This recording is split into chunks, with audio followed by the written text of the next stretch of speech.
Let's get started then. And if people join in as we go, that's cool. If you have questions, well, I'm gonna just get the chat going here. If you have questions, just type them in the chat, and I'll try to monitor that as I talk, and I'll answer the questions as we go. I did prepare just a few slides more to keep me on track, as much as to give you guys something to look at. But and Tim, thanks for setting it up. If you take off, thank you.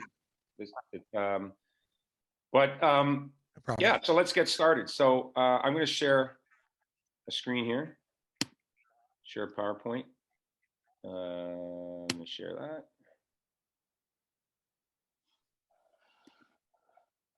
There we go. And I'm going to make it big. Where's the thing that's underneath all you guys? There it is. Presentation mode. Okay, so you guys see my whole slide here? Can you guys see that? Yep, okay. So look, so we're starting an off-season training program. And the idea with an off-season training program is to obviously prepare for the next competitive season. And for stand-up paddling, for most of us, that is like next spring and summer, right? If you live in a warm climate, and I know a few of you guys do, I can see you here, you're going to have races over the winter, and that's great. But I think you need to ask yourself, when you're embarking on an off-season program or a training year, you need to ask yourself, what are the most important events you're going to be doing, and when are they? And I think for most of us, looking at kind of what the races that everyone kind of gears up for and gets excited about, for most of us, they're either going to be, they're definitely next year, and they're either going to be kind of in the late spring, like end of April, sort of Carolina Cup type thing, assuming it reverts back to April, or they're through the summer, or they're even into the fall, right? Like Chattajack is towards the end of October. So, these races aren't imminent, which means that gives us the luxury of time and to do preparation that may not make us the fastest in the short term, but that's going to contribute to us being much faster in the longer term. And by longer term, I mean, next spring, next summer, next fall. If you have races in the winter, by all means, I think you should do them, but I think you should look at them as training events, more than events that you're going to peak for and make the highest priority.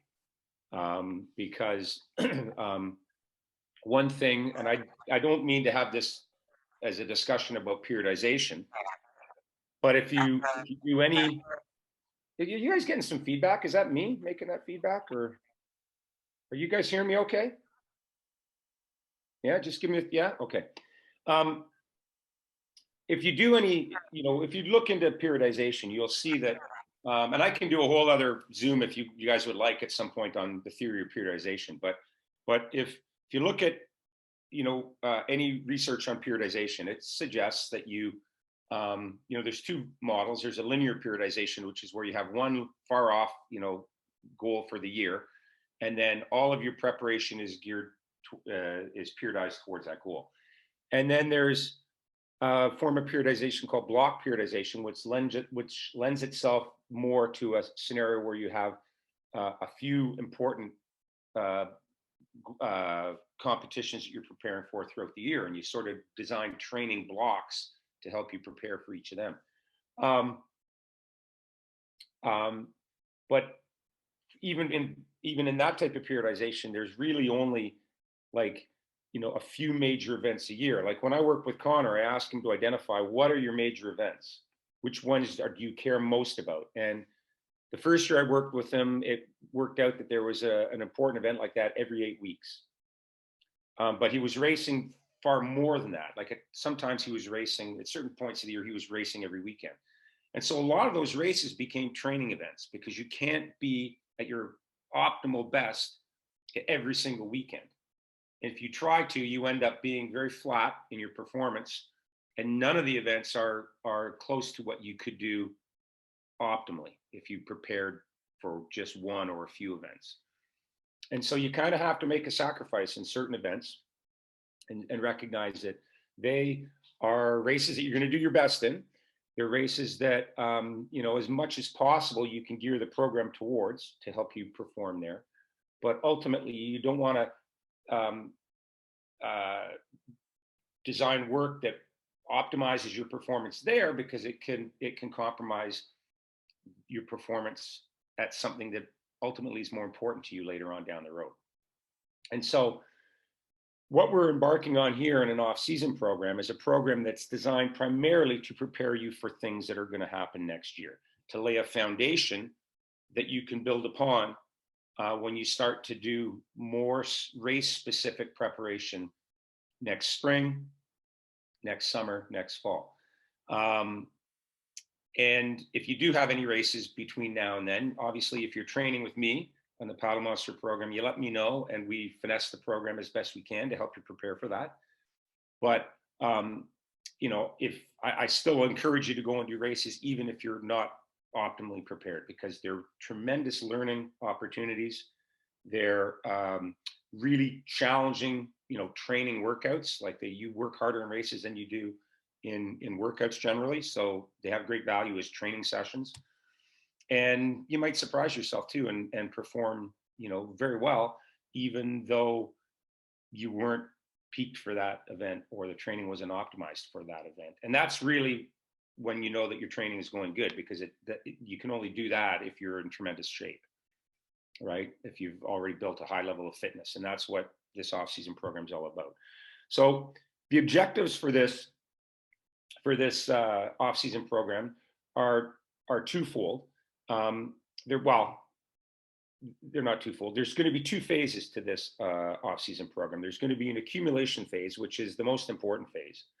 And then there's going to be a shorter phase of intensification, where we focus a little bit less on accumulation or volume and a little bit more on intensity. Even though we're not really preparing for any race at this time of year, I think it's healthy to change the training stimulus from time to time. And so we'll go from a lot of level 2, level 3 work in the accumulation phase to a little bit more level 4 work in the intensification phase. We won't be doing the neuromuscular short sprints that we do in the summer. We'll still be working hard at maintaining our aerobic base, but we'll be doing a little bit more threshold work and aerobic power work, which is the work that you develop your VO2 max with. But basically, the way things are going to look is for the next several weeks, and I'll show you the periodization that I'm looking at, and specific dates in the next slide. But basically, in the accumulation phase, the objectives are as follows: to develop non-specific or general or land-based aerobic base, and specific, which is your on-water aerobic base. It's development of strength, and then it's also development and refinement of effective paddling technique. And even if you are a cold climate paddler, if you're a cold climate paddler and aren't able to paddle at all, then you're going back to the first objective. You'll just be doubling down on developing the non-specific or land-based aerobic base. And the difference between the two is simply that the non-specific is aerobic base that you've developed in land-based activities, and specific is that you've actually developed in paddling. So it's sport specific. And in many ways, they're the same. It's only when we start considering adaptations as a result of training that occur at the level of individual muscle fibers that they really get different. Obviously, because we will use a different collection of muscle fibers in different muscles in a lot of land-based activities than we will when we're paddling, right? So that's where the difference between the two really lies. But this aerobic base is your foundation. It is your aerobic foundation upon which all of the higher level aerobic abilities that you need to race intensely are built upon. And it's vitally important. And just like a house or a building, you can't build a nice, upper floors on the house if you don't have a solid foundation. And that analogy is very true for sport, aerobic sport. As far as development of strength is concerned, I could have Chris Chapman come on and discuss that, but his programs are really well periodized and very systematic in their presentation, their rollout of different modalities of strength that build towards optimal levels of the strength that you need for paddle sports. So we're just going to sort of turn that over to Chris and have the people that are paying for the Paddle Monster Strength Program to do their work with him. If you're not doing your work with him, you can by all means pick my brains on ideas for strength work that you can do. I'm not going to write you a strength program because that's not part of the deal, but I can certainly give you some advice or feedback or point you in the right direction. A lot of people, they just go to the gym and lift weights, and that's certainly better than nothing. Strength is really important in our sport because we're trying to move if you're paddling stand up, we're trying to move a relatively fat board through the water, a lot of the time in flat water. And this board wasn't really designed for that. Even the starboard sprint that we were just talking about, which is the new one, is the craziest looking, most flat water looking board I've ever seen. It's still a surfboard, right? At the end of the day, it's not a racing canoe or kayak. So it doesn't quite move through the water as well as a racing canoe or kayak does. And it takes a little bit more strength a little bit more power and power endurance to move it through the water sustainably over a long period of time effectively. So strength's really important. And then as far as development and refinement of your technique is concerned, obviously if you're paddling, if you live in a warm climate where you are able to paddle, you can work on your technique in the work that you do in the water, in warm-ups and cool downs, doing on-water drills, and then of course paying heed to it when you're actually doing your work. If you're a cold climate paddler that's able to paddle occasionally, that's an opportunity for you to stay in touch with your connection, with your paddling rhythm, to stay in touch with your technique so that you're not quite as unfamiliar with things when you start up again in the spring. And if you're a cold climate paddler that is totally frozen off the water, don't despair, because you can still work on the development and refinement of effective technique by doing land drills. And I know a lot of you are familiar with the land drills that we use. If you've done a training camp or clinic, you've seen me go through them. If you haven't, they're available on, I believe, on the app, but also on our YouTube channel. And then I've got another video that I'm going to get Tim to post soon where I've refined a couple of the land-based drills. And let me just tell you how effective they are. The story that when I was a kid racing sprint canoe, we didn't have YouTube, we didn't have video. What I did was, before the Olympics were in Montreal in 1976, there was lots of stuff in magazines and newspapers about the world-class paddlers. And I cut out all the pictures. And what I would do is I would array them around me while I was in front of the full-length mirror at my parents' house with a broom.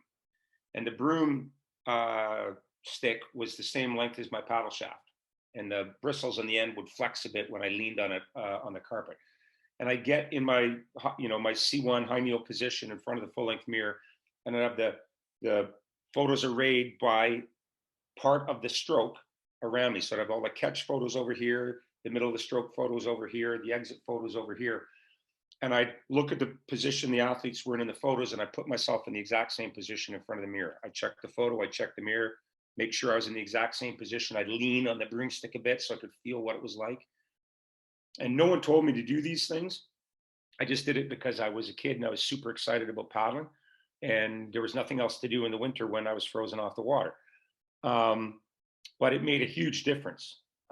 I was able to find these positions when I got back in the canoe much more easily than any of my peers were. And what I found out was that if you could find 3 or 4 positions and find them properly, your body's intelligent enough to connect the dots between them when you start paddling, and suddenly you have good technique. Fast forward to present, in the technique programs that I do, the 8-week technique programs, I've recently started working with a guy from Ireland. And so we did our first week consult. He sent the video. I did a video analysis. I sent it back to him. He looked at it. Then we had our first Zoom session where we discuss it. And I explained to him, I go over a bunch of drills with him and prescribe work that he can do on the water that's going to be technique focused rather than, like grinding out a hard aerobic workout. And he didn't even paddle between that session and the next time we hooked up on Zoom.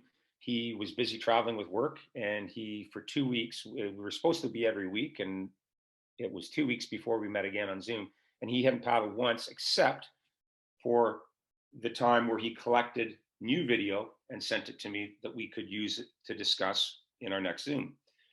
And the difference was night and day. He went from having a few pretty glaring errors in his technique to paddling really well. Not perfectly, because he needs to develop the motion that he's established through his land drills, but he needs to refine that. But it was amazing, the progress he'd made, and he hadn't even been on the water. So he did it through the land drills and through visualizing what he needs to do when he gets back in his board. And he was able to change totally what he was doing. I didn't realize that the land drills could be that powerful for somebody who was diligent about doing them and who has an aptitude for it and who was willing to take some time visualizing what he's, how he wants to move his body when he paddles.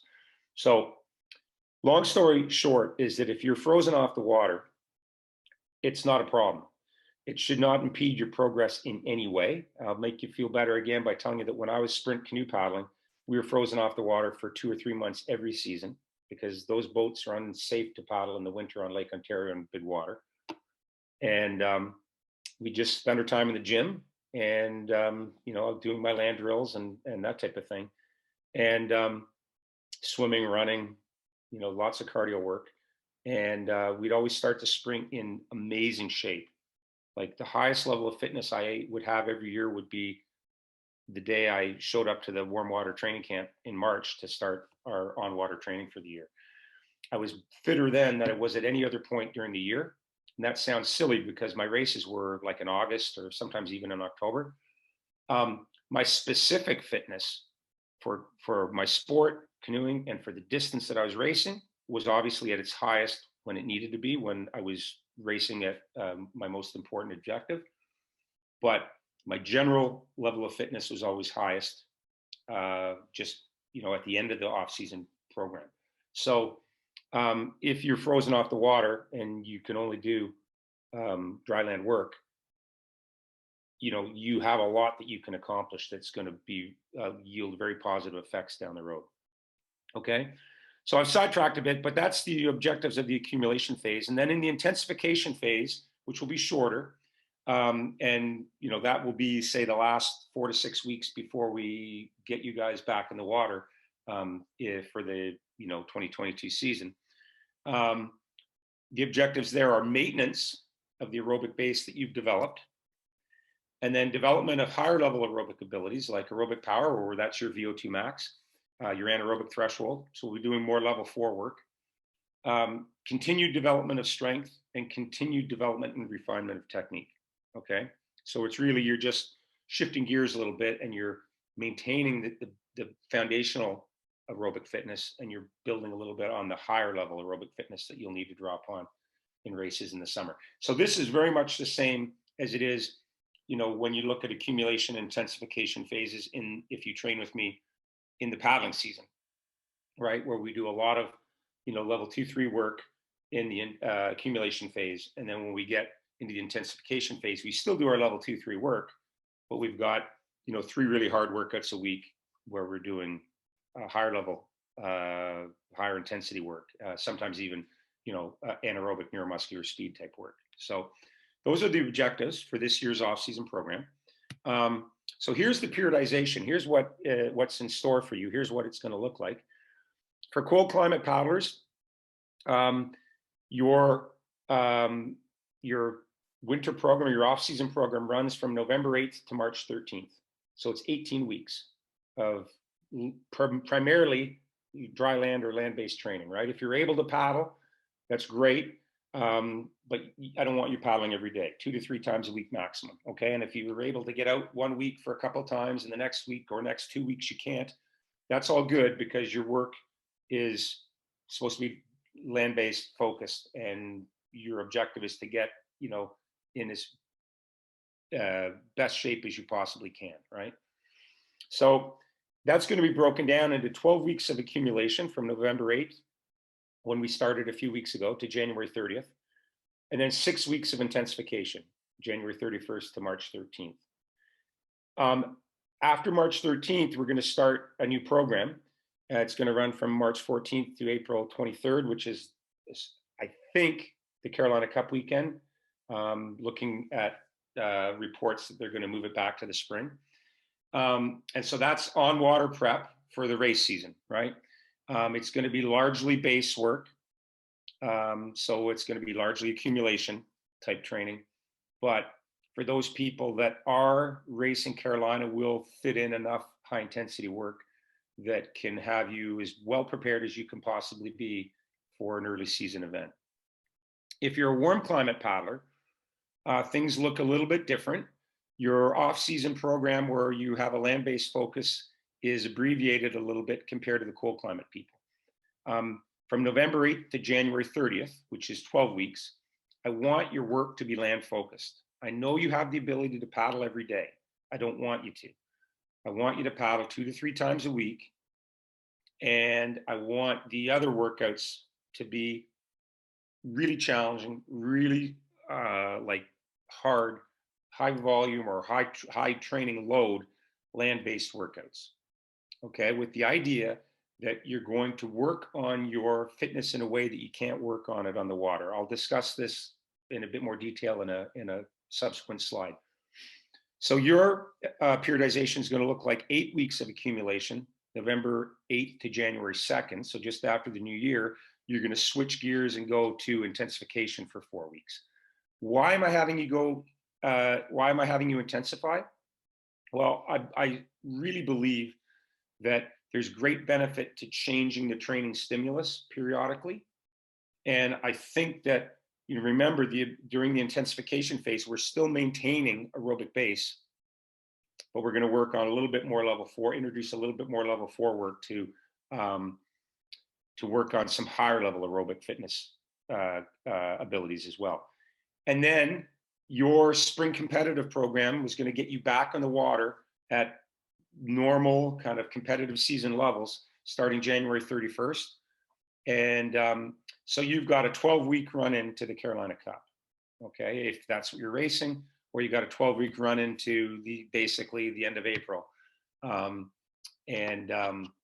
Races like Key West used to be at the end of April as well. I don't know what they're going to do with that, but it's going to get you really primed to be, you'll be pretty fast sort of at the beginning of May.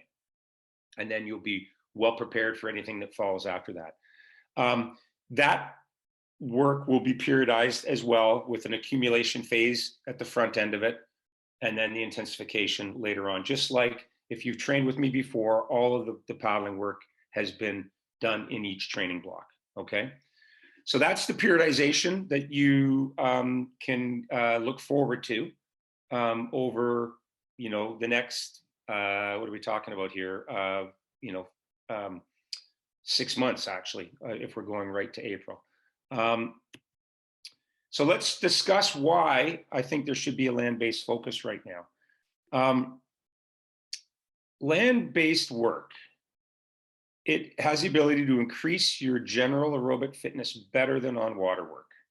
And I'll cite a couple of examples why. When I was paddling canoe, we used to have sports scientists follow us around from time to time and test. They would test us to help. Sometimes it was to help us. Sometimes it was to promote or is to collect data for whatever thesis they were writing. But a number of times I had the opportunity to do VO2 max tests, right? Which you put a mask on and you expire air, and they measure the amount of oxygen and carbon dioxide in the air that you're exhaling. And they have a fancy metabolic cart that they attach it to, and it analyzes everything. And it can figure out how much oxygen your body takes up and uses when it's working. So in other words, it's your body's ability to utilize oxygen, and that's what aerobic activity is, right? It's muscle work that's done, fueled by energy that's formed, like the ATP is the energy currency that provides that is used to contract muscles, and that ATP in aerobic metabolism is made in the presence of oxygen, right? So if you're working hard with your muscles, you're going to require oxygen to produce the fuel that allows them to contract. The VO2 max tests that I did on a treadmill running were always, for me, they were always in the mid to low 70s. That's milliliters per minute per kilogram of body weight. And when I was tested in a canoe, they didn't have the technology that they do now, which is simply a mask that you wear, and it does everything, without having any complicated setup. Back then, I'd have the mask, and it would be connected to a hose that was connected to a big airbag that would be in the back of my canoe. And then they would have to, when I started the test, I turned the valve open so that everything I expired went into the airbag. And then the scientists would drain that airbag into the analyzer when they processed the test. But the times I did it, my VO2 was in the 40s in my canoe with the same test protocol. If I just was tested in the canoe, one might think I don't have a very high VO2 max. Yet I had, for my body type, I had a very high VO2 max.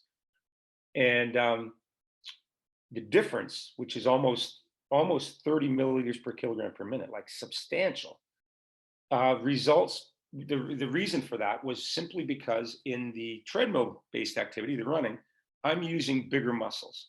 I'm using all the muscles in my legs to a much greater degree than I was ever using them when I was paddling canoe in a high kneel position. And the bigger the muscle, the more muscle fibers are contracting. And the more muscle fibers are contracting and requiring ATP to contract, the more ATP that needs to be produced. And the more ATP that needs to be produced, the more oxygen is required. So the bigger the muscle mass, the more oxygen is going to be required. So if we get back to training, if we're interested in training our oxygen delivery system, our heart and our lungs, and our way to bring oxygen into our body from the air that we breathe and get it to working muscles, deliver it to working muscles, land-based work, the right land-based work that involves big muscles, primarily your legs, is going to do a better job of it than paddling. And even though in stand-up paddling, we use our legs more than I would in sprint canoe, we don't use them to the same degree that you do running, cycling, certainly cross-country skiing. If any of you are cross-country skiers, it's probably the best land-based activity you can do. The land-based activities that I think aren't as effective are ones like the recumbent bike at the gym, where you're sitting way back and the pedals are out in front of you. You're not supporting enough of your body weight, and you're not using enough of your legs. You don't really use your hip flexors to the same degree when you're doing the recumbent bike. So it's not as effective. But most land-based work is more effective than on-water work for training your heart and your lungs, your oxygen delivery system, right? So that's one reason I want people who have the ability to paddle all winter to shy away from it a little bit and sort of split their aerobic work between on the water and on the land, because they'll be doing more land-based work than they're going to do at any other point in the year, and there's great benefit that can be derived from that.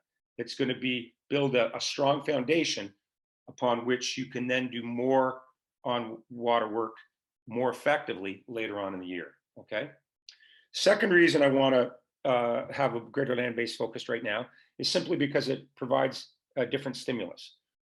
And you've probably heard it said that changing the stimulus periodically promotes better gains. If you always have the same training stimulus, like always throughout the year, it works well for a while and you'll see good gains for a while, but eventually those gains level off. And your body just adapts to the stimulus and it no longer is challenged by the stimulus to produce further adaptations, right? But if you're always changing the stimulus, your body's always having to adapt to new stimuli. And so it's always working and developing in order to adapt, okay? The other reason we want to do land-based work now is that when we do get on the water, paddling is suddenly a new stimulus.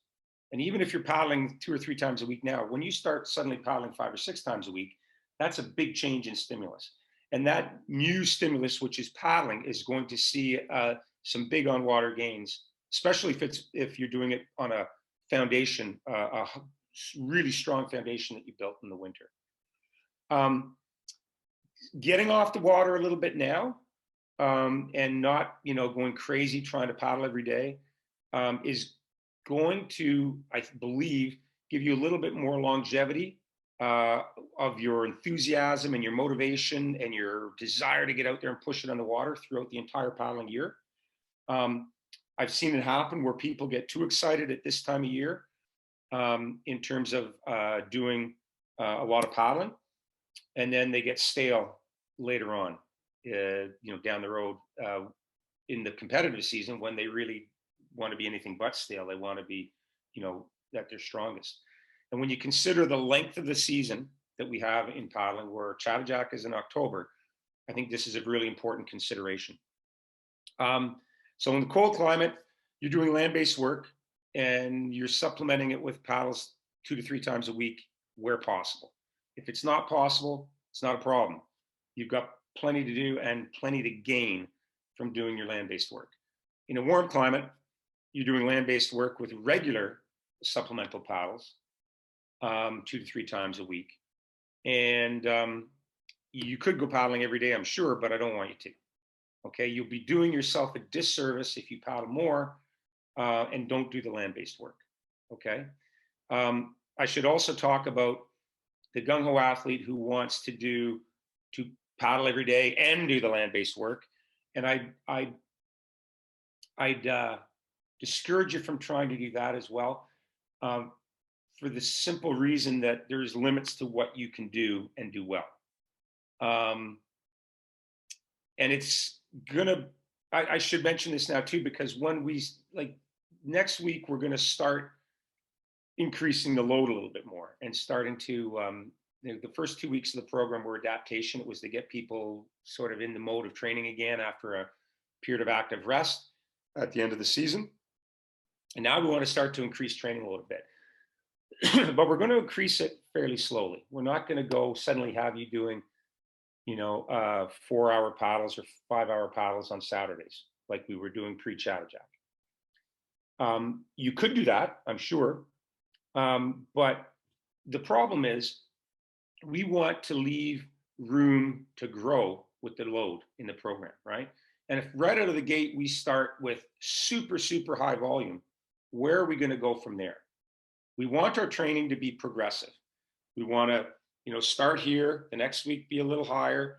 The next week, if we're on a 3-week cycle, a 4-week cycle, be a little higher, and then a recovery week. If we're on a 2-week cycle, we'll go here, and then a little lower. But then the next 3-week cycle, we'll start a little higher and a little higher in the second week of that 3-week cycle before we recover again.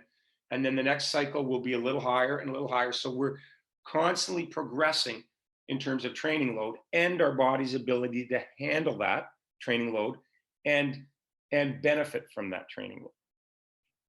If we start with too high a training load now, we can't progress because as I said earlier, there's limits to what a human body can do. And even, Olympic athletes or professional athletes that are basically their job is to train, and they're they're the fittest athletes that we know. They would do the same thing, right? They're going to start with a reasonable load, let their body adapt to that load, consolidate the gains they've made, increase the load incrementally, handle that load properly, do the work with good quality. So thinking about our technique, good quality technique, get proper recovery, maximize the gains that we get from that, consolidate those gains, increase the load, right? But it's a gradual process. So for those people who are super enthusiastic, and I was always one of them as an athlete, I used to come home from, the World Championships or the Olympics. It was usually a long flight. And I was already thinking about next year and the work that I needed to do based on the season that I just had that was going to make me hopefully better. And, I'm the type of guy that wanted to get started the next day.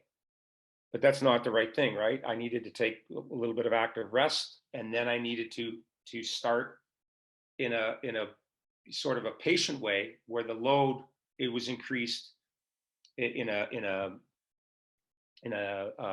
like a systematic way, like a reasonable way, like a progressive way, so that I didn't be my fittest or have my best performances in January or February and then be flat the rest of the season, right? So for those people that are really gung-ho and ready to go because you've just had a couple of weeks easy and you've got memories of last season fresh in your mind and you've done your goal setting, you thought about what you want to do to improve this year and are really enthused about getting going, be patient with the rollout of load. It will be increasing, but it's going to increase in a coherent way. I'm not just going to blitz you with crazy high load out of the gate because there will be nowhere to go from there. Okay. And ultimately you'll benefit far more from the patient rollout of load. So let's talk about level 2 work. A lot of times people feel like when they're asked to be going level 2, they feel like it's too easy. I always field questions about this in convos on the app where people are saying, "Oh, I go level 2 and it's too easy, so I have to go harder." Well, there could be a couple of reasons for that. One, it could be that your level 2 is too easy, and so probably level 3 is your real level 2. So you might want to rethink your training zones a bit. But level 2 should be a workload where you can actually have a conversation with your training partner if you're running or whatever together, paddling together. It's not the type of conversation that I'm having right now, where I'm talking to you, without any, like, my heart rate right now is probably in the 40s. So it's obviously harder work than that. But you're not breathing so heavily. Your demand for oxygen isn't so great that you're gasping for air. You can maintain a conversation through, the breathing that you're doing while you're doing your work. And the great news is that work is more than adequate to develop aerobic base. Okay, you don't have to do a lot of work harder than level 2 to develop aerobic base. Studies have shown that level 2 is really effective in increasing performance through adaptations that occur at the level of individual muscle fibers. Okay, so the muscles that you use for your activity, when you're working at level 2, the work that you're doing stimulates them, and it basically that stimulus results in adaptations that occur that increase their ability to use oxygen. So that increases aerobic performance. And the specific adaptations are an increased amount of mitochondria, which is the powerhouse of the cell. That's where the ATP that was responsible for muscle contraction is produced, right? If you remember your grade 9 biology, the mitochondria is the powerhouse of the cell. So it increases the amount of mitochondria in muscle fibers. It increases the amount of myoglobin, in the muscle fibers. Myoglobin is analogous to hemoglobin. Like hemoglobin is what oxygen binds to in our in our bloodstream, like in the red blood cells, and it carries it, around our body to the working muscles. Well, when that oxygen gets to the muscle fiber, it crosses the cell membrane into the muscle fiber, and it binds to myoglobin, which carries it to the mitochondria. Okay, so it increases the amount of myoglobin, so it is able to transport more oxygen from the cell membrane to the muscle fiber. So that enhances the aerobic ability of the muscle fiber as well. And then lastly, it increases the activity of enzymes that are involved in aerobic metabolism within the muscle fibers. So these three things work together to allow our muscles to produce more ATP, right? To result in more contraction with a given amount, with just the amount of oxygen that's being delivered to them. Okay, so and these adaptations, they're not intensity dependent. They occur at level 2, but they are time dependent. So if we do a level 2 workout for 30 minutes, we see a little bit of adaptation. If we do a level 2 workout for 90 minutes, we see much more adaptation. Okay, so we're going to be working towards some long level 2 workouts because they are really useful for creating or stimulating these adaptations in our muscle fibers. Now, the one thing that you'll be asking is that, well, what if you're doing land-based work and you're using different muscle fibers than you're using when you're paddling? And that's a good question, and that's one of the drawbacks of only doing land-based work, right? Is that your paddling specific muscles don't benefit in the same in this sense in the same way that your legs would be if you were doing all your training and running. The good thing about stand-up paddling is that we want to be trying to create the power that we use, the power that we exert against the water loaded on our blade with the big muscles in our legs and our hips and our core. And those muscle fibers are worked pretty well in a lot of land-based aerobic activities.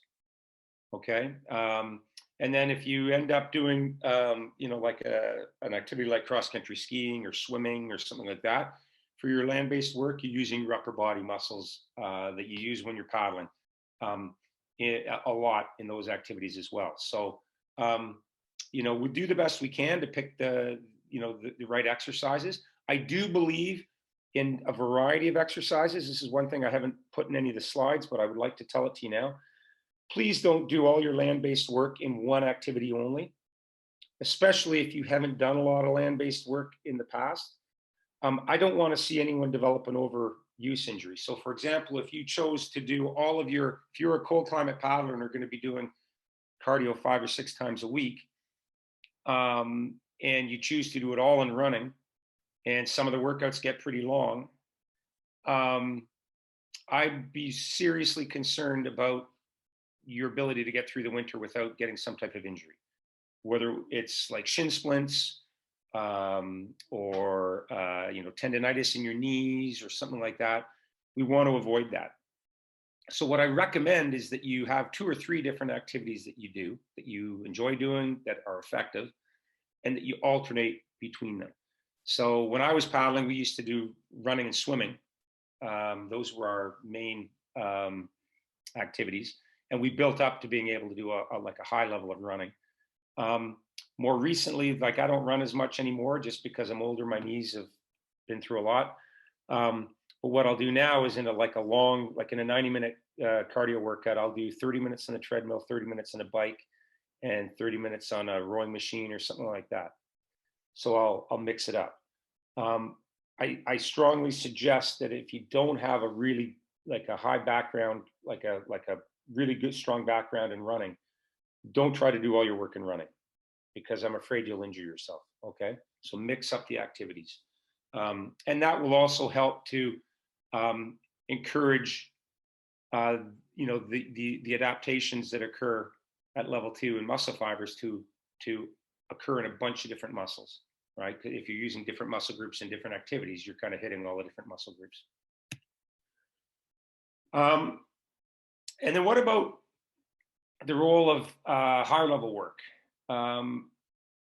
So, think about when we're doing our accumulation phase, you're even though the focus is level 2, level 3, right? Occasionally you might see a little bit of level 4, like just, a few minutes here or there.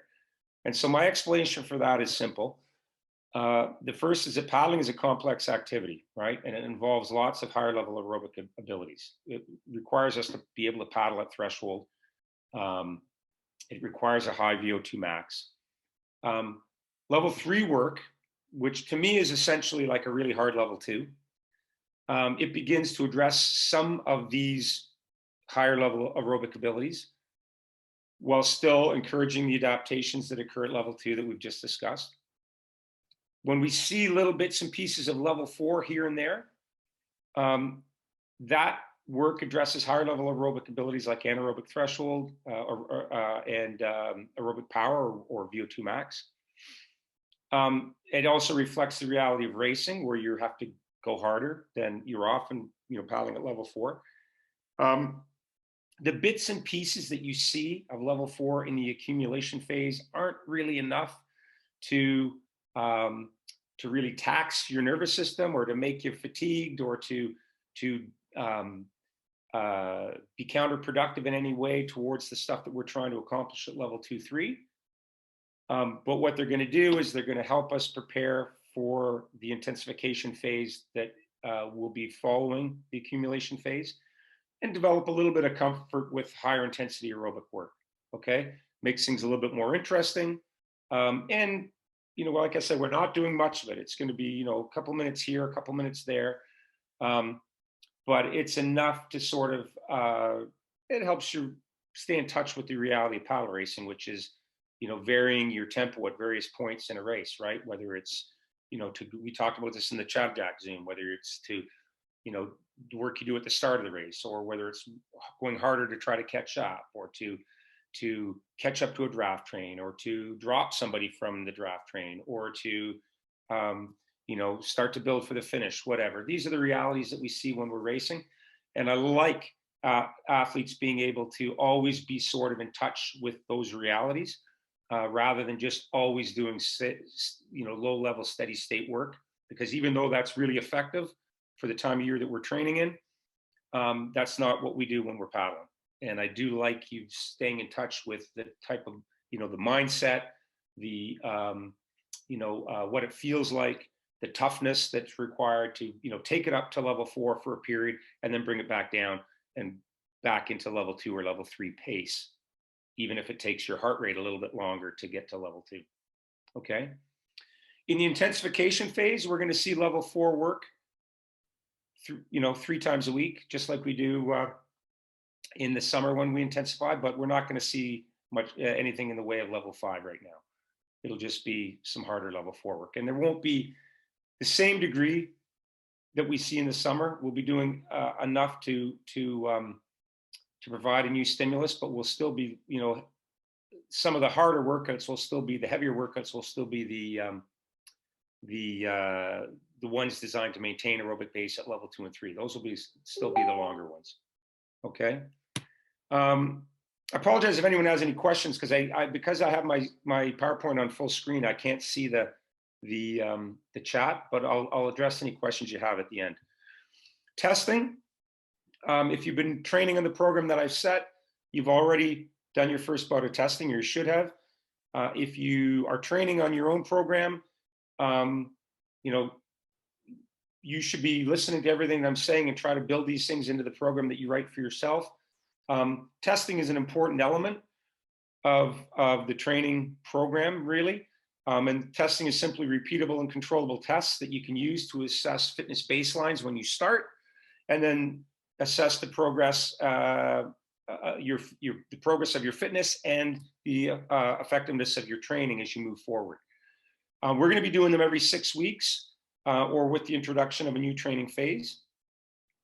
You can feel free to do individual tests as you feel during training. And I related this to somebody the other day, that when I was doing my canoe training, we used to test on the same type of schedule through the winter months, and we'd all get really excited about the tests and try to, improve demonstrably from test to test.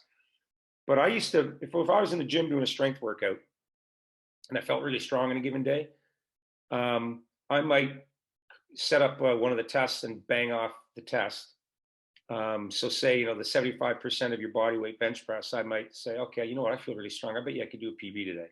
And I bang it off and then, come up with a number that I liked and feel really good about myself. And then that's all I would do for the day in terms of testing. I go in and do the rest of the workout.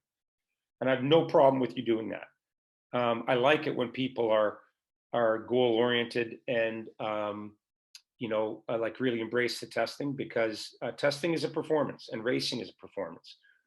And, part of training is the physical side of it. What we're the stimulus we're providing our bodies and the adaptations that we hope our bodies make as a result of that stimulus, right? That leads to improved fitness and ultimately improved performance. But part of training too is a mental thing. And if we're training properly and we're training well, we're training hard, it's tough. And to train well consistently through an off-season training program, it's going to require some days where you're going to have some mental toughness. And so I love when people embrace the challenge of, trying to perform and do a personal best, even if it's not test day. I think that's great. And I think that toughness, that desire to want to be good, is something that you carry with you. It becomes part of you and you carry down into your paddling as well. And it only helps you on race day. So I don't want you doing tests every day. So you got to use, good judgment. But I would say periodically I would do this, and I still do it. It might be, every few weeks, or, maybe when I was younger and recovered more quickly and was more enthusiastic, I do it every week. I do some type of test every week. A lot of times too, it was like I trained in a group and it was just us like playing, like challenging each other, seeing who could do more. But feel free to do this, just use good judgment and don't do it too much, right? Because ultimately, if you do it too much, you're going too hard. You're doing too much, like kind of to the wall stuff, and it will impact the quality of the training that you're supposed to be doing. If you do it occasionally, I got no problem with it. I hope that's clear. So I mentioned about progressive training, and I talked a little bit about a training cycle. So we're going to be on, as usual, as we are when we're on the water, we're going to be on 3 to 4 week cycles. And I usually do 3-week cycles because I find 4-week cycles are just a little bit long for most people, including myself. So in a 3-week cycle, the load increases from week 1 to week 2. And then week 3, it drops and it's a recovery week. It doesn't drop. I often drop it as much as 50%, the training load. Just to ensure that everyone's recovered and ready to do high quality work in the next 3-week cycle. In week 4, which would be week 1 of the next training cycle, the training load should be a little bit higher than it was in week 2, right? And then week 4, 5 is a little bit higher than week 4 was. And then you've got another recovery week. And then you sort of continue that upward trend in load. Training load, if you want a definition of it, is sort of the total amount of work that you're doing. And it is a function of both intensity and volume.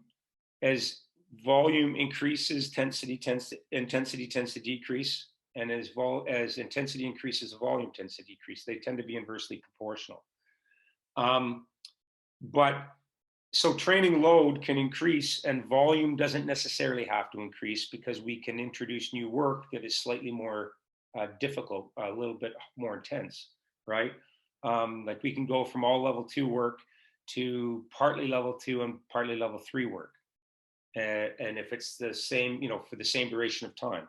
Well, the partly level 2, level 3 would be harder than just level 2. I hope that makes sense, right? So we're manipulating both volume and intensity to come up with training load. So the idea is that the load increases over time, and the training is cycled so that you go a couple of hard weeks or as many as 3 hard weeks, then you have an easy week to recover muscles, tendons, ligaments, like connective tissue, and then also your nervous system. It's important that gets a chance to recover as well, and to give you a bit of a mental break as well, so that you're really again fresh and motivated for the next training cycle. The important thing is the quality of the work that you do, and this cycling of training not only reduces the risk of injury and overtraining and illness, but it also really helps ensure that the quality is high, because it helps the mental focus be better. Technique, I alluded to this earlier when we were looking at the periodization, at the objectives. Both warm and cold climate paddlers should be doing land drills for up to 15 minutes a day, say 3 times a week. I don't know that you need to do more than that. You're welcome to. There's no detriment to doing them more. You can't really hurt yourself doing it. It's not going to fatigue you for the other work that you're doing. So if you can find the time to spend 10 to 15 minutes a day standing in front of a full-length mirror with your paddle doing some land drills, then tremendous. It will make a difference when you get back in the water, or it will make a difference even if you're staying in the water through the winter. Over time, it will make a difference. It's going to help you paddle better. Warm climate paddlers should address technique daily in their water work, so in their warm-ups and their cool downs, and they should be mindful of their technique during the work. They don't necessarily have to make technique a limiting factor in the work that they're doing, unless there's something that is a glaring error that they need to fix in their technique, in which case, if you really want to fix your technique, you're sometimes better off to take a step backward in your approach to your training. The focus of your training, it should no longer be so much about grinding out aerobic work. It should be more about technique. So in that sense, you're taking a step back to ultimately move 2 steps forward. It's hard to change technique in a significant way when you're working hard on the water. To successfully make significant changes to your technique, you really need to take a step backwards and make the focus on technique, to be really deliberate in your movements, and to paddle slower to ensure that those movements are correct time after time after time. And then once they are, then you can get back into the harder work again. But for most of you, unless you're doing a technique analysis with me, or unless you've done a really deep dive self-analysis of your technique, you're probably looking at just, small refinements to technique. And you can certainly you take care of them with land drills, the warm-ups, the cool downs, and just being mindful of how you're paddling in the work. I like to say that if you ever feel like your technique has gone to shit when you're paddling, say you're doing like a 20-minute piece, and halfway through it, you feel like your paddling is horrible. You're better off stopping, standing up straight in your board, taking a deep breath, maybe stretching for a second, and refocusing, right? Get your head together. What is it that you want to try to do? Do a quick visualization, and then start again. And if that process takes a minute out of the 20, it's a minute that was well spent. If it ensures that the next, say, 8 or 9 minutes is better quality than the paddling that you're doing before you stopped. Okay? So it's not about just mindlessly grinding out the work. It's about doing the work, paddling as well as you possibly can when you're doing water work. And so I have no problem, especially at this time of year, with somebody stopping in the workout, getting their shit together, and then starting again and paddling better.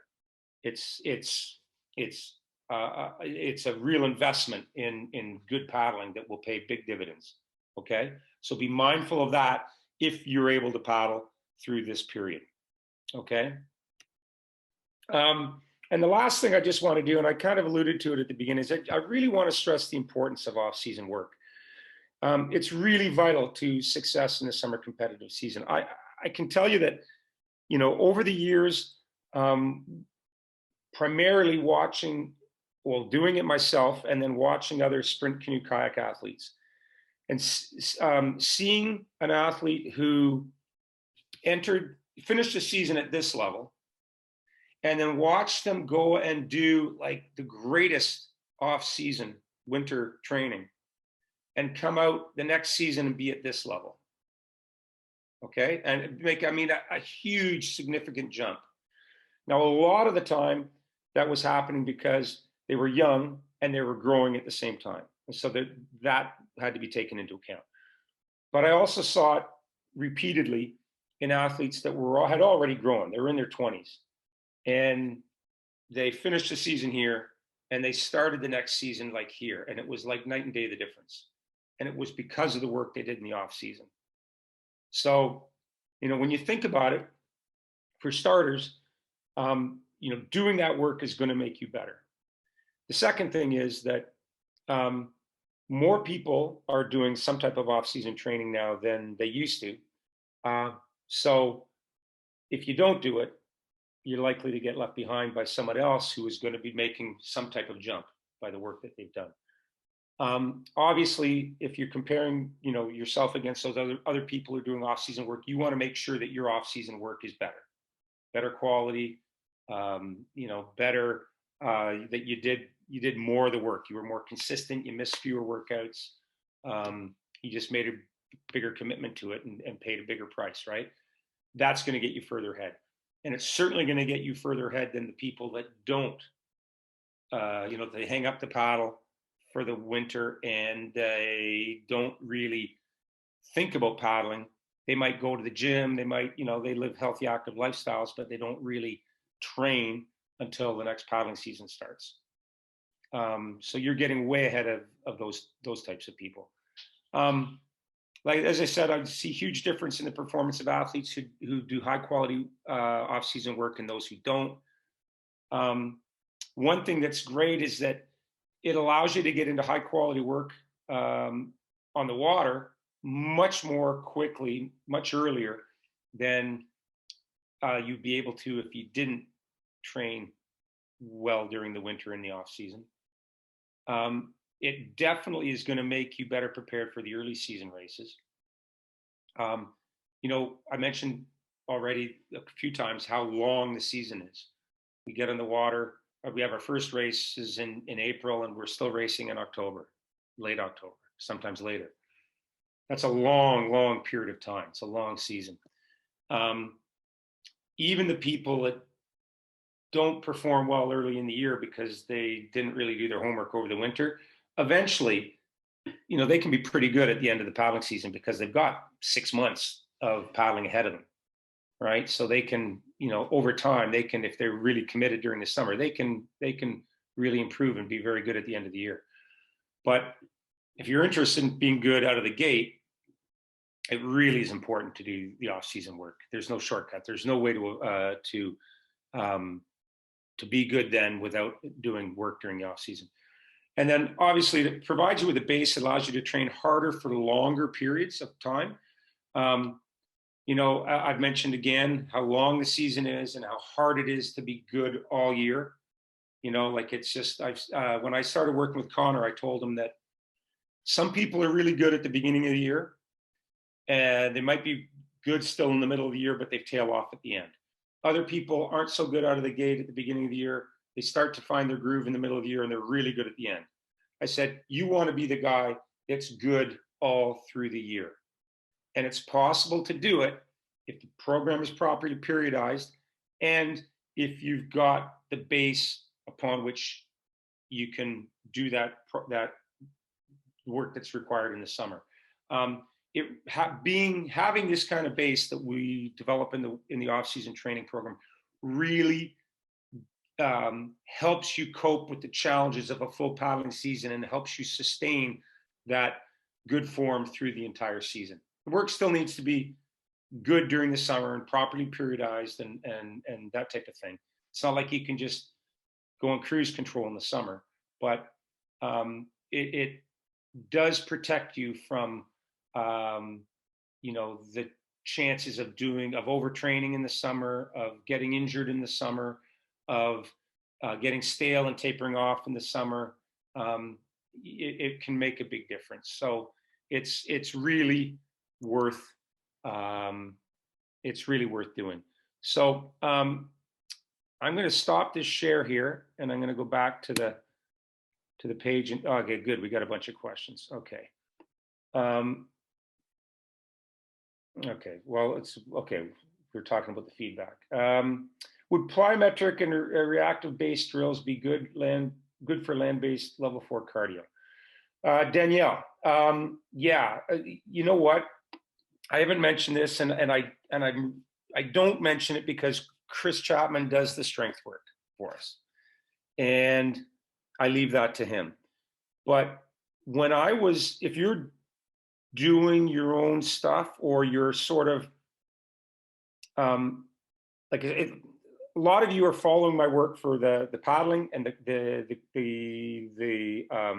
cardio, the aerobic work, but you aren't doing the strength work with Chris, and that's cool. If that's you, one of the things that I would suggest that you consider doing is circuit training. Okay, and Danielle, you mentioned plyometric type training. That's certainly excellent training, especially like when we're talking about stuff that's involving leaping and landing, because that is the deceleration as you land, the smooth, quiet landing, really works in the proprioception in the muscles in your feet and in your lower legs, and those are the same proprioceptors that you use to gain information about the state of your board. You know how it's moving underneath you when you're paddling, and it can really that work can really enhance your balance, as well as build your explosive strength. But when you talk about exercises, like strength exercises as being level 4 cardio, yeah, it can work. So we used to do this circuit when I was paddling canoe. We had two of them that we used to do. One of them was 5 rounds. Okay, so a round is like, going, instead of doing sets of an exercise, we go from one exercise to the next, to the next, to the next, to the next, to the next, and then we go back to the top again. That's a round. So we do 5 rounds of 10 exercises. We do 30 reps. And I still do this from time to time. It's hard to do all 5. 5 used to take me about 50 minutes. And we used to be between each round, where we trained, we had a little indoor track. We would run 5 laps of the track. More recently, I'd hop on an exercise bike for 3 minutes. I don't have the same access to the same gym anymore. But the idea was that you're using fairly light weights, that you could crank off 30 reps with. The idea wasn't to be struggling to complete a 30 reps, like, flirting with failure. The idea was that you could bang off the reps, like bang, bang, bang, bang, bang, bang, bang, put the weight down, run to the next station, pick up the bar, bang, bang, bang, bang, crank off the next 30 reps, put the bar down, run to the next thing. Maybe it's burpees, and now you're doing 30 burpees, as fast as you can, and then run to the next station. So it was a lot of cranking out reps, running to the next station, cranking out reps, running to the next station, cranking out reps, running to the next station, and then running 5 laps or doing 3 minutes on the exercise bike. And it was like going for a run. We were doing primarily upper body based work then, because we're training for sprint canoe kayak. It was kind of like going for a run on your hands, on your arms for 50 minutes. And whenever I would take my heart rate in that, it was high. Like it was high quality power endurance work, but it was also a high quality aerobic work. Like it was threshold level aerobic work. So, it's possible to do a lot of different things in the gym, depending on how you manipulate the variables of the exercises you do, the order of the exercises, the weight that you use, the number of sets, the number of reps, um, the amount of rest, the speed of contraction. Those are 7 variables right there. I'm sure I could think of more, but just how you manipulate those variables can determine, vastly different outcomes that you get from doing the workout. You can do really heavy weights, low reps, explosively, and it's developing power. You can do high reps, and it's developing endurance or power endurance. There's just so many things you can do. And these circuits actually did a little bit of aerobic work as well. The other circuit we used to do was a little bit heavier weights, and we do 4 rounds of 20 reps with a little bit heavier. And it was a bit more, I would say that the 5 rounds of 30 was power endurance / endurance, just like endurance. And the 4 rounds of 20 was a bit more on the power side. So that's the best answer I can give you, Danielle, is that certainly plyometric exercises would fit the bill for that. I'd probably supplement them with some other like traditional barbell type exercises or dumbbells, whatever, as well. Also, there, if you look on our YouTube channel, there's a leg circuit that I introduced to everybody during the pandemic. Well, the pandemic's still on. During the April 29th, 2020, when everything was shut down, I did a leg circuit video. It's on our YouTube channel, so that people had something to do when they couldn't go paddling or couldn't go to a gym or whatever. And you could look at that too, because those are some plyometric exercises and they fit the bill really well. I like to get people that I coach up here to do those periodically when they finish paddling. You do it only takes 10 minutes, and so your legs are tired from paddling. You might as well just kill them, and then as long as you're building some recovery before the next workout,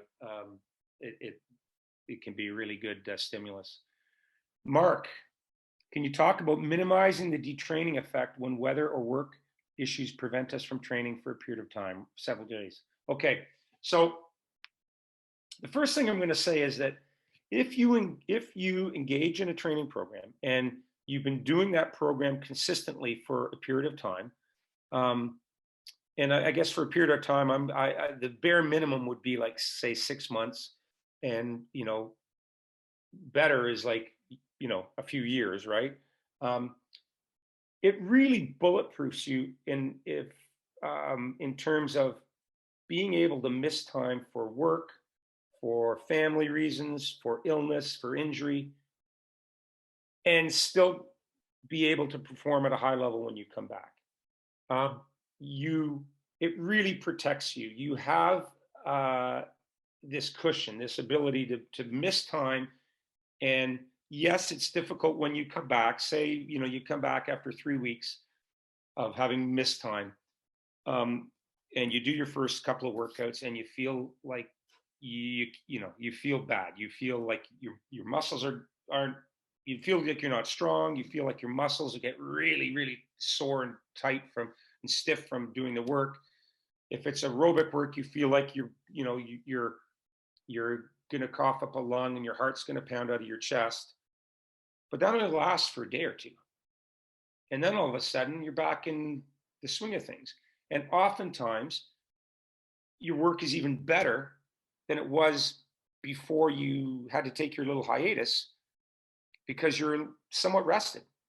One thing that happens with training, even a properly periodized program with recovery built in, is there is cumulative fatigue, and you do get tired from time to time, right? And that's why it's good periodically to take some time off.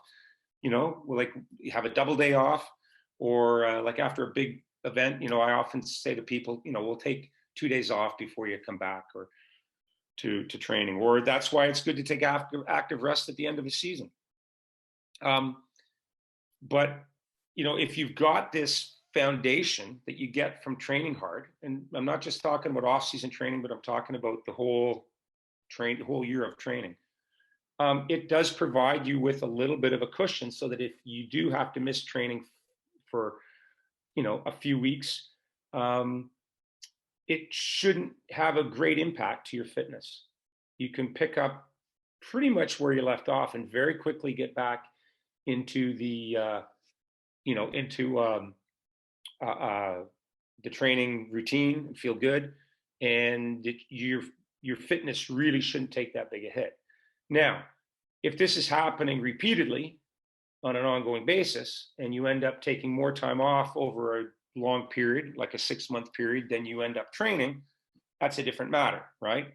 But the occasional, 2 to 3 weeks here or there over the course of a season, I mean, clearly it's better if you don't have to miss time.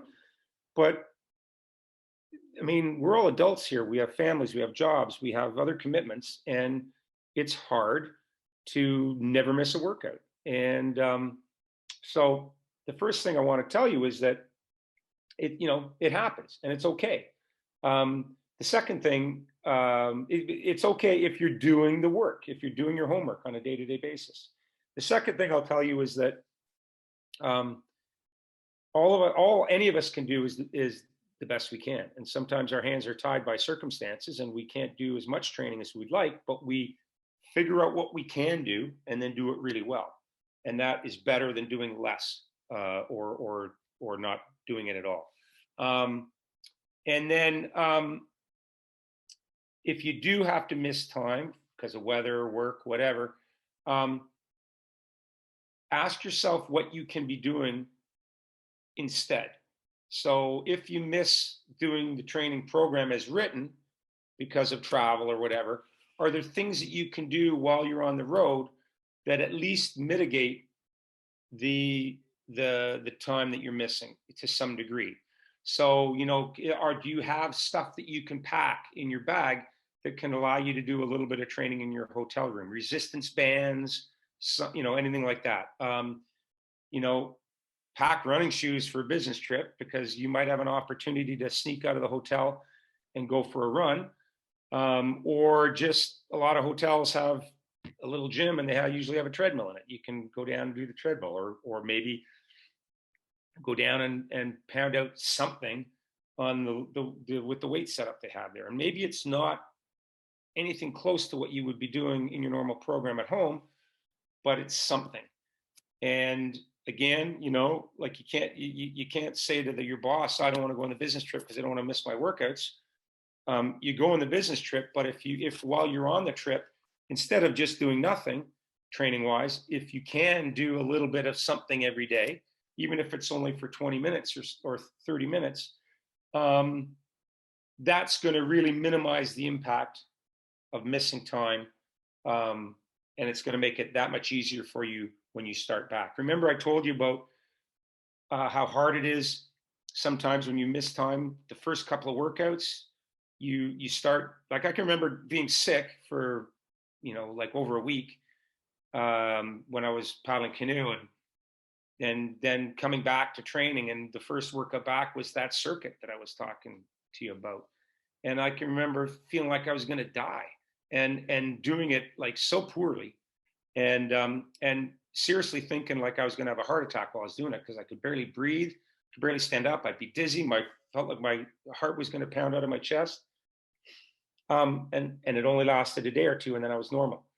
But if you're away on a business trip, so you're in good health to start with, you haven't been sick, and you do something while you're away, you go, for a run one day, and you do some work in the fitness center or the hotel the next day, even if it's only for 20 to 30 minutes, the fact that you kept your body moving, you kept your muscles supple, you kept your aerobic system activated, you won't even get out of, you won't deal with those same issues of feeling like you're going to cough up a lung and your heart's going to beat out of your chest when you get back into your training.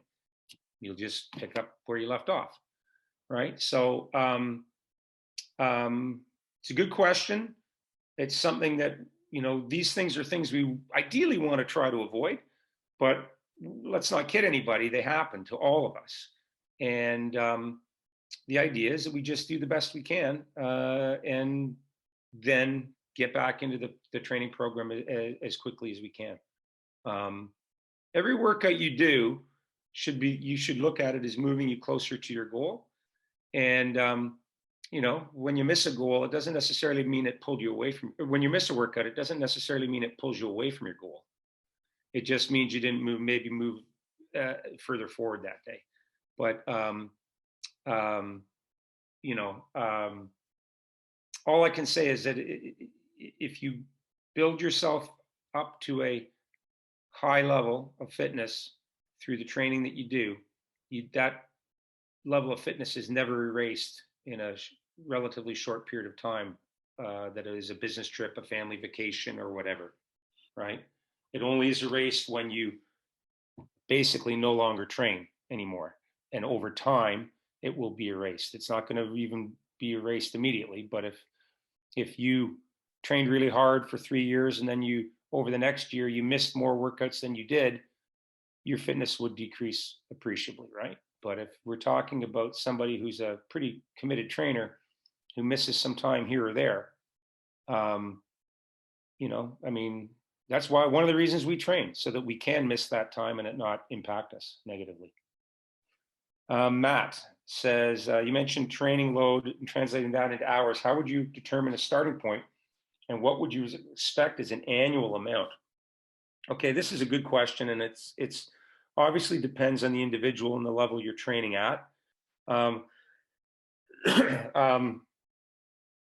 it depends on the sport too, because a lot of times, certain sports require a lot of time at the training, at training, but the actual training time, is not, like, the active time is not as great as you might think.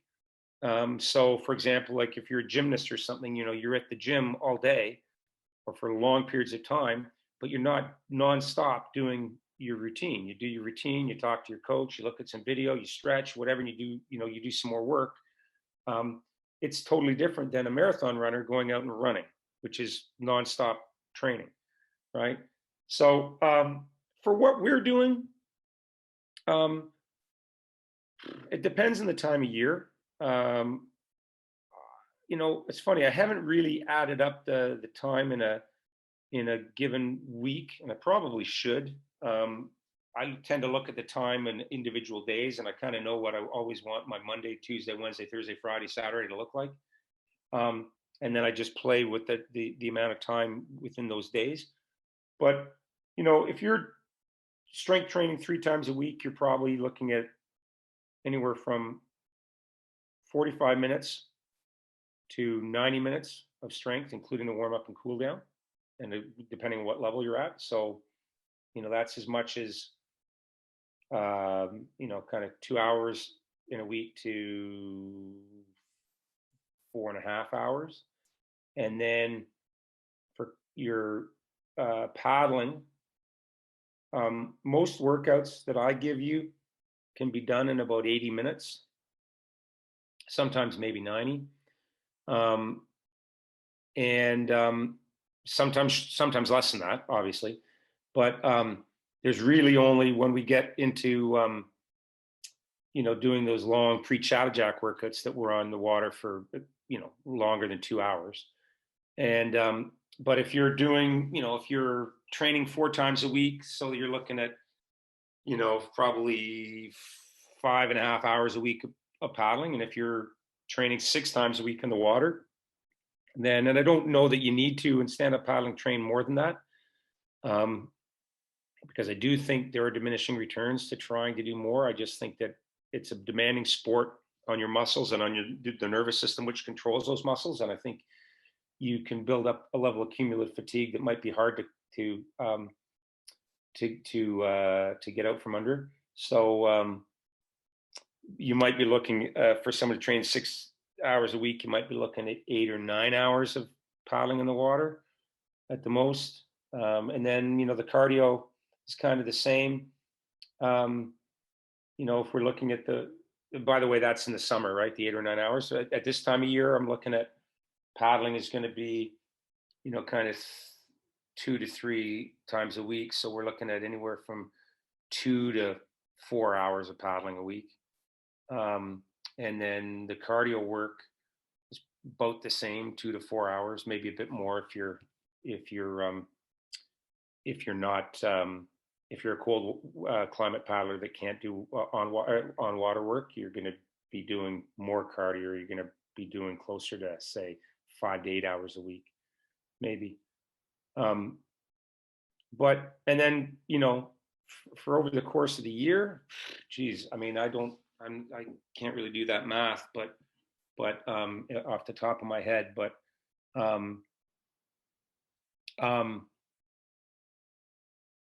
yeah, I mean, and see, the other thing is load varies depending on what type of like training time varies depending on what's making up the load. If the load is intensity driven, the training time is less. If the load is volume driven, the training time is more. So, and what would I expect as an annual amount? I don't know. I haven't crunched out those numbers, honestly. So, and I can't even think back. What I was doing as a sprint canoe paddler, we were doing 18 to 22 hours a week. Most weeks, sometimes a little bit more, sometimes a little bit less, but and so what would that be over the course of the year? That would be well, that would be a lot. So yeah, I mean, you know what? I mean, I think the better way to deal with that, if that's a question you want to delve into more, why don't you take that up with me in convos, and we can sort of bat around numbers and do some calculations and that type of thing. I'm not good enough with math to do this off the top of my head. Does anyone else have any questions? I'm going to say one more thing before I go. If you are somebody that chooses to do your land-based work in an activity like cross-country skiing, or even cycling, but especially cross-country skiing. I was been working with somebody who's two people actually who are really good cross-country skiers, and they race, and they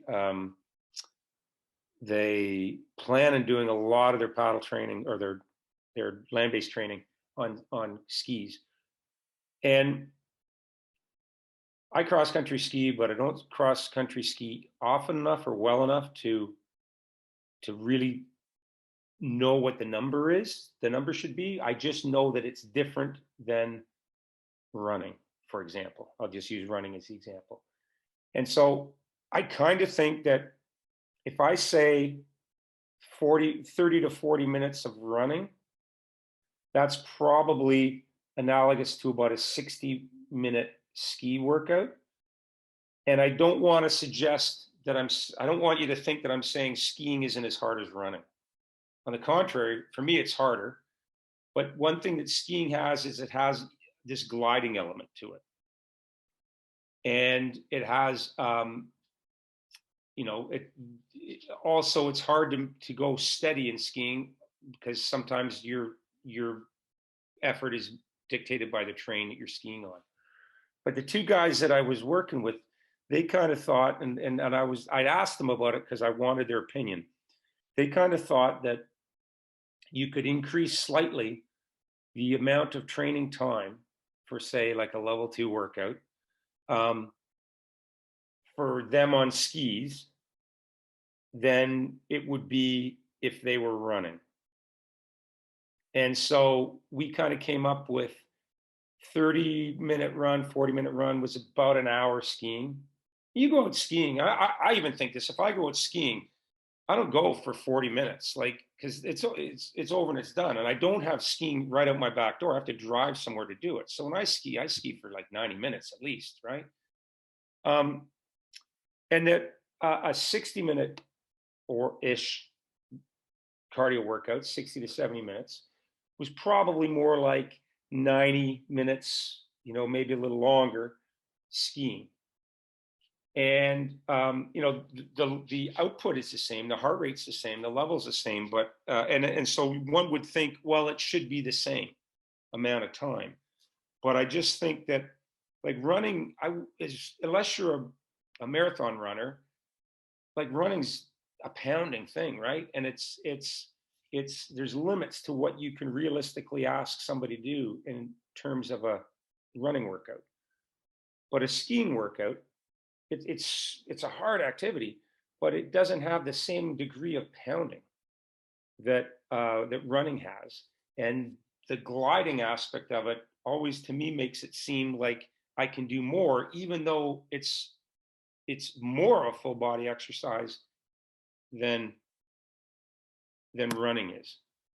And so, for a lot of activities, what limits the amount of time that we can do it is just like how it's not so much what our aerobic system can take, it's what the rest of our body can take in terms of the pounding, in terms of the effect on the muscles, the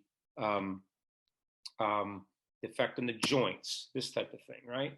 And so if you're doing a joint friendly exercise, or a joint friendlier exercise, that you feel it doesn't really grind up your muscles, and you, you you don't feel like you finish an hour and you feel like that really wasn't that much, then I think you can look at the program if you're following my program, so you can look at the program that I post, and you can add a little time to it for your activity. Okay, you don't have to, if you're time constrained, do what I've got, and that's kind of like, that would be great. But if you're an avid cross country skier, and I know some people in this group are, then I'm just afraid that what I put down there might under you might be underachieving if you just did what I had down there, and that you could do some more and benefit from it, right? Because remember, level 2 work is time dependent, right? The amount of adaptations that we gain from it. So again, I'm looking at joint friendly activities, skiing, cycling, as opposed to pounding activities like running, and paddling. I don't consider that joint friendly, actually, because of what it does to the joints, your elbows, your shoulders. I don't consider it joint friendly. But so Travis, I see you sitting there looking at me in the little box there, and I know you ski, so I don't know how you feel about that, whether you kind of agree with that, or but for one guy that I'm coaching right now, he's a really good skier, and we're giving him a bit more volume when he skis, and if he's not skiing, then the volume is the same as it would be is what you're seeing. But anyhow, that's just something that I wanted to throw out there, because I want to address the people that cross country ski, because winter's approaching, and I know that there's some pretty impressive skiers in the group, and I want you guys to be challenged by the work. I don't want you to go out and feel like you're being asked to do less than you can handle or less than you'd like to do.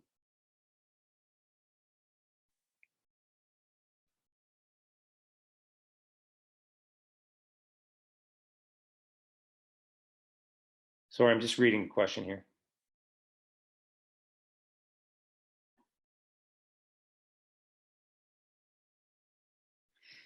Yeah. So I just think that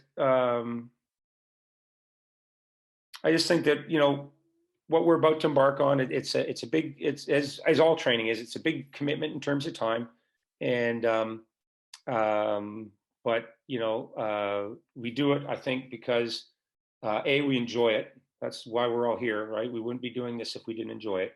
So this is the way to get the most, I think, out of what you enjoy doing, and we're all doing it because we want to, we're paddlers and we want to do well when we get on the water next spring. Training in the winter is really important for that. You can't, or in the off season, you can't be your best if you don't, put your time in at this time of year. So I'll leave it at that. And I wish you guys the best. For all of you that are training with Paddle Monster, you know how to reach me, right? You reach out to me in the app, in convos, and I'm going to answer your question and give you the best possible answer that I can. We will be moving over soonish, by the new year, to the website, but nothing's really going to change. It's just that we'll just all have to get used to the new discussion format or whatever. But your access to me will remain unchanged. It's just, we're just moving for simplicity's sake and to put all of our activities in one location rather than having some people on the app and on also having this website. And if you're training and not training on a Paddle Monster program, I'm not a good salesman, so I don't want to say, well, you should be training with Paddle Monster. Do what works best for you, but for sure, some of the things that I talked about here will be really useful for you in designing your own program, and make sure you do your work in the winter, because it's going to make what you try to do in the spring when you get back on the water, or get back on the water full tilt, that much easier. Okay, so thanks everybody for joining me, and hopefully this gives you a better understanding of what you're going to be doing for the next few months. And again, reach out if you got any questions or concerns. I'm happy to answer your questions. And as the programs come out each week, give them a look. If there's anything you don't understand or any you need to seek any clarification, don't hesitate to ask. All right. Thanks, guys. Happy training.